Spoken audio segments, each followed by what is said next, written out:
आज देश में ऐसा वातावरण बना दिया भाजपा की सरकार ने,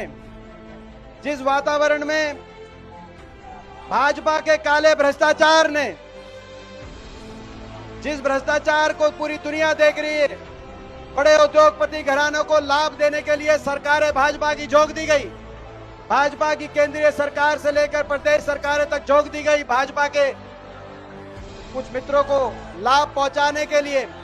और कोई भी अगर आवाज देश के विपक्ष में भाजपा के भ्रष्टाचार को उजागर करने के लिए और भाजपा की भ्रष्टाचार की जांच के लिए कोई भी आवाज अगर उठी तो उस आवाज पे सरकारी तंत्र हमलावर हो गया, जांच एजेंसियां हमलावर हो गई, संवैधानिक संस्थाओं का भी दुरुपयोग किया गया उन आवाजों को दबाने के लिए। ये भाजपा के काले भ्रष्टाचार का